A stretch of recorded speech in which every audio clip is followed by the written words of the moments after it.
There we go. Now I can hear it a little bit better.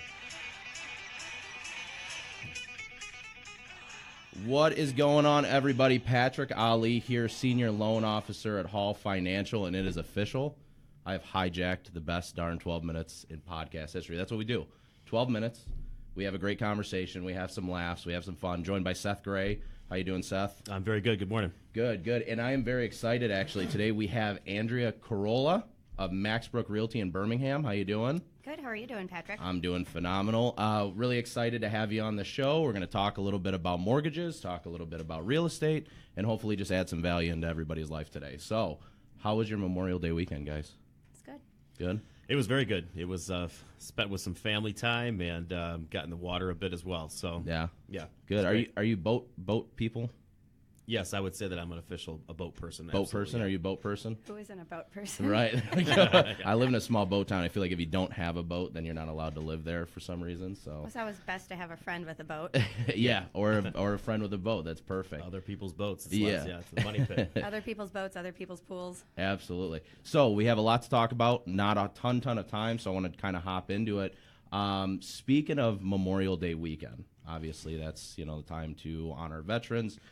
Things of that nature. What kind of things do you do in your business to attribute? I mean, to kind of help Memorial Day. Has Memorial Day weekend historically been a good time for you for sales? Has it been a good time for you to buy homes? I mean, I had a couple of sales this weekend. Mm-hmm. The market's been just so short on inventory Yeah. that I actually used the time to work with buyers who were not celebrating the holiday by taking time off or going up north, and we were actually able to get in and get a couple houses that I think we might not have been the successful bidder on had there been the stronger competition. Yeah, we'll talk about that a little bit because it is different market. It's definitely a seller's market, I think, for the most part. You'll see homes that'll hit the MLS at 4 a.m. and they're gone by 6 a.m. So, I mean, how does that... It's totally crazy. I mean, the amount of sales is down, actually, this year versus last year, just due to the fact that the inventory is down. Yeah. We do have more homes on the market this month so far than last, but it's crazy competitive, especially in that first-time home buyer price range. Yeah. So you're out shopping. You literally have a line out the door sometimes all waiting to get in because they're overlapping appointments. Yeah. So it's awesome from a listing standpoint. My sellers are really, really getting excited. They're getting over asking. They're getting appraisal deficiency coverage. They're getting free occupancy. They're, people are writing letters about how they love this and love that. And, cash offer. Just everything a seller could dream of is happening. Yeah. But it's a complete nightmare for the buyer. Right. And then we see that too. I mean, Seth, you can talk a little bit about it. I think that we see it on our side of the financing for the mortgage and obtaining a mortgage, but we have the competition of so many people out there that are putting offers in on homes that you almost have to get creative. And I want to come back to that appraisal deficiency. Yeah, and I'll tell you firsthand. I've got a client who just actually recently called me, and because it's an emotional process, and some of these buyers are going through the ups and the downs, and whether the appraisals are coming in low or they're not able to get the offers accepted. It's just a ton of feelings that are kind of going around, and some of these people are in a situation where they are they're under a crunch for time, on where they're going to live. And so, I think that getting creative, making the offers, the occupancy that we've learned and we've talked about on this podcast before it's one of those creative ways of going about it. But it can be a little bit of a nightmare. And I think that one of the things we need to tell our clients up front is that, we got to have patience going into this, have a positive outlook and mindset and just keep at it. Yeah. So one thing that we talk obviously is about occupancy. That's a big thing. People are putting offers on other homes, but they need a little time. So what are you telling, Andrea, to your first-time home buyers that, they might be renting, lease is getting ready to expire, when you talk about occupancy to them? Well, sometimes my first-time home buyer who is in a situation where they have flexible moving time frame, either they're living with relatives or they're renting month to month, that is something we have as an advantage. Yeah. It's something we can put in our offer. I actually write on the purchase agreement, buyer can be very flexible with closing date and or occupancy. And then depending on the buyer's financial situation, sometimes writing in free occupancy is a way for them to make their offer, the whole net of their offer, become higher. Okay. So maybe we have a buyer who cannot do appraisal deficiency coverage. So therefore, we can't necessarily write a super high dollar amount. Yeah. But if we are able to give 60 days free occupancy, that equates to money in the seller's pocket. Yeah. If the seller needs that occupancy. Right. Now, right. sometimes the seller doesn't, and then, we're not going to get the house. Yeah. But the deals that we've done, very, very pleased with your reach out to the other agent. Yeah. Because a lot of times, one of the things that is important is the other agent knowing that the lender is going to be responsive, that they're local, that they know what's going on, that they've reviewed the buyer's information, that they actually have looked at the buyer's credit and verified things. Yeah.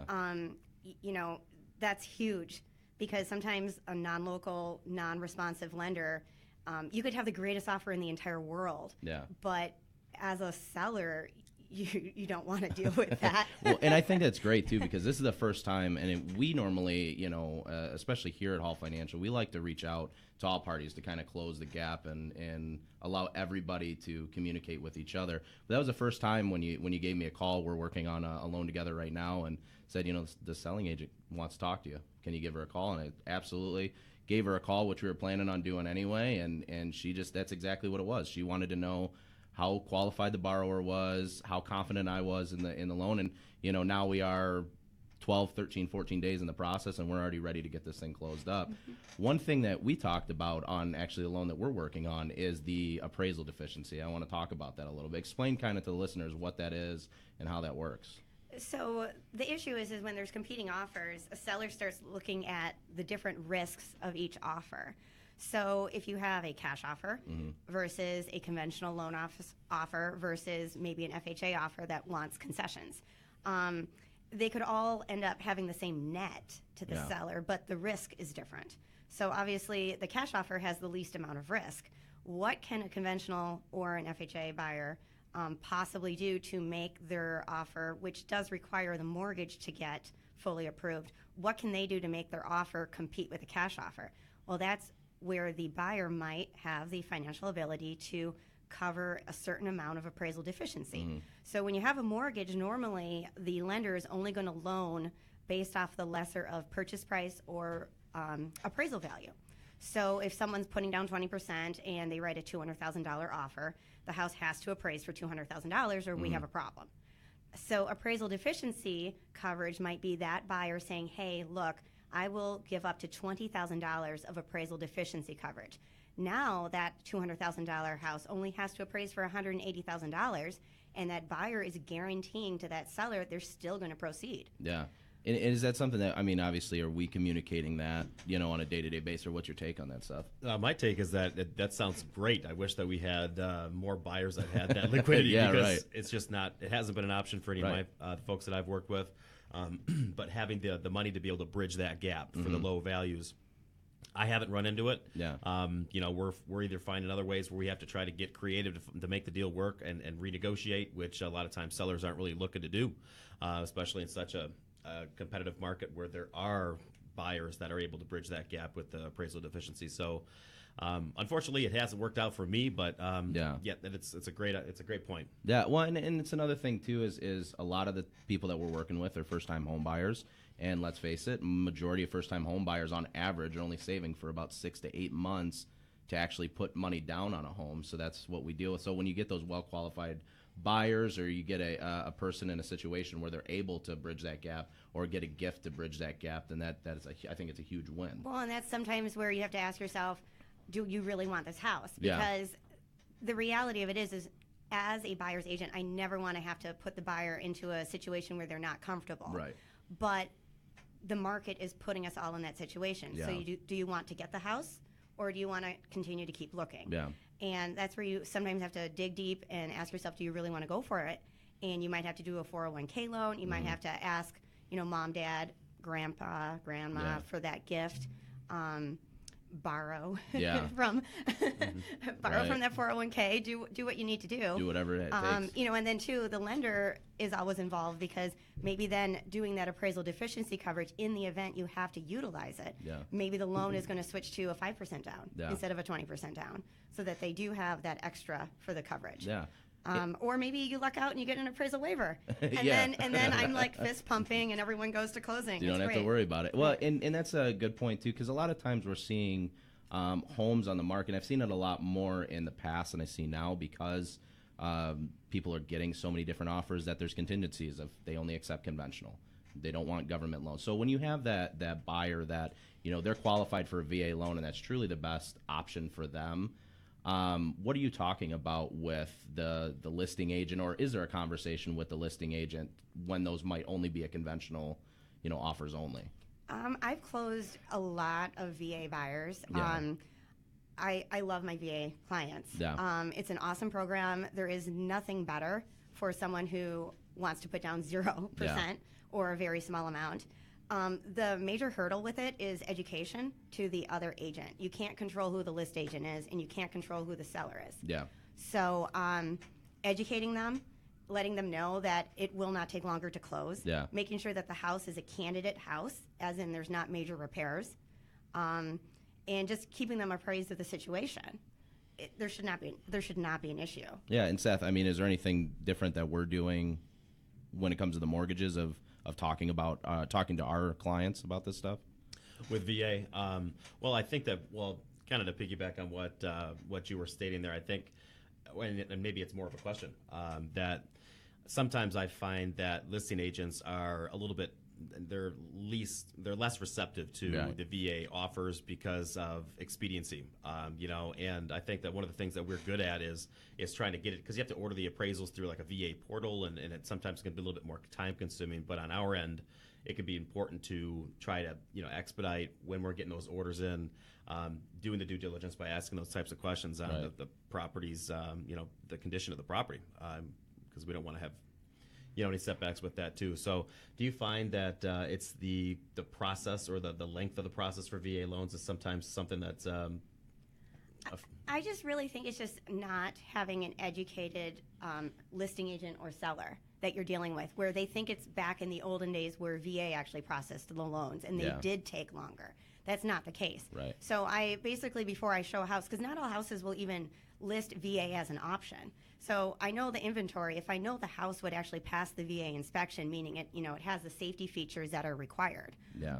I'll call the list agent up, educate them on the process, explain to them that yes, your seller is going to incur a couple extra fees because it is a VA loan. Right. You got to have the seller pay the pest inspection, and then they're going to either have the title company waive the closing fee for the buyer because VA won't allow that, or the seller will cover it. A couple $100, you're going to get your deal together. Right. Do you want to sell your house? Do you not want to sell your house? And you're doing a good thing because VA loans exist to help our veterans. Yeah. So it's you get that warm fuzzy feeling at closing. Yeah. You heard it here, folks. First, do you want to sell your house or do you not? So and especially with VA now, site condos are not discriminated against any longer. That just recently came about. So now we don't even have the site condo problem with VA. Well, whether you're looking to buy a single-family home, condo, townhome, give us your information. We want to know how to get in contact with you. Oh, alrighty. Andrea Carollo. I'm with Max Broook Realtors in Birmingham. My cell phone's 248-330-3401, or you can find me on the internet, AndreaCarollo.com. And thanks for having me here. Yeah, thank you so much. We went a little bit over, but that's okay. We had a great conversation. We appreciate it. Thanks, everybody out there. Make sure you give her a call. Click subscribe, follow our podcast, and we appreciate it. Everybody have a great rest of your day. Thank you.